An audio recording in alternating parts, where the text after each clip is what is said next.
Bonjour. L'objectif de cette vidéo est de vous montrer le principe de l'évolution réciproque. L'évolution réciproque, c'est quoi? Alors, si l'on part d'une quantité non nulle VD qui subit une évolution de taux T, soit un coefficient multiplicateur Cm égale 1 plus T qui devient égal à la quantité VA. Le taux réciproque de T est le taux T' associé au coefficient multiplicateur Cm' égale 1 plus T', permettant cette fois de passer de VA à VD. Donc je répète, on débarre d'une valeur de départ, on la multiplie par un coefficient multiplicateur avec un taux T, 1 plus T correspond au coefficient multiplicateur, on arrive à la valeur VA. Le taux réciproque T' correspond donc au retour de VA vers VD grâce au coefficient multiplicateur Cm' égale 1 plus T'.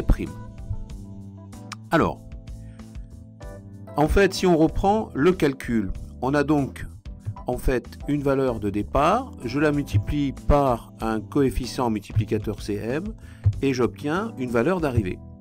Ensuite, cette valeur d'arrivée, je la multiplie par un coefficient multiplicateur Cm' et je retrouve ma valeur de départ. Donc ce que je peux faire, c'est écrire VD est donc égal à Cm' multiplié par VA, je la remplace par la valeur Cm multiplié par VD, et on voit bien que pour que VD soit égal à VD, cela impose que Cm' fois Cm soit égal à 1. Donc le coefficient multiplicateur Cm' qui associe à l'évolution réciproque T' est l'inverse du coefficient multiplicateur non nul Cm associé à l'évolution de départ T. En effet, on a Cm' fois Cm égale 1, qui est équivalent à dire que Cm' est égal à 1 sur Cm. D'accord? Donc il est important de dire que le coefficient multiplicateur Cm doit être non nul, pour qu'il y ait un coefficient multiplicateur qui correspond à un taux d'évolution réciproque. Alors, on va maintenant passer à un exercice. Donc après une augmentation de ses prix de 11,3%, puis de 5,7%, un commerçant souhaite récompenser un client fidèle en lui accordant une remise telle qu'elle compense ces deux dernières augmentations.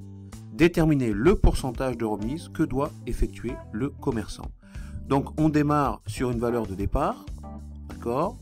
Cette valeur de départ, je la multiplie par une augmentation de 11,3%. Ensuite, je remultiplie la valeur intermédiaire par une augmentation de 5,7%.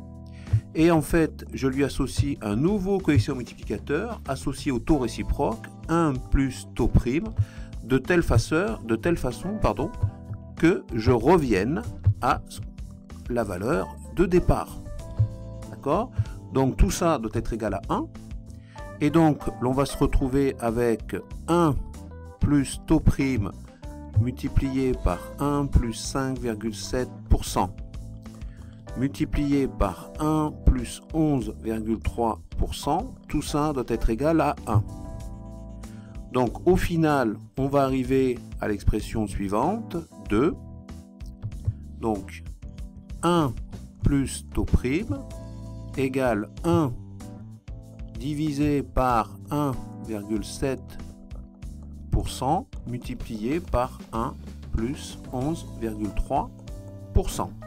Donc j'obtiens un taux T', donc réciproque, qui va me permettre de revenir à la valeur de départ, qui va être donc égal à 1 divisé par 1 multiplié par 1 plus 5,7% multiplié par 1 plus 11,3% moins 1.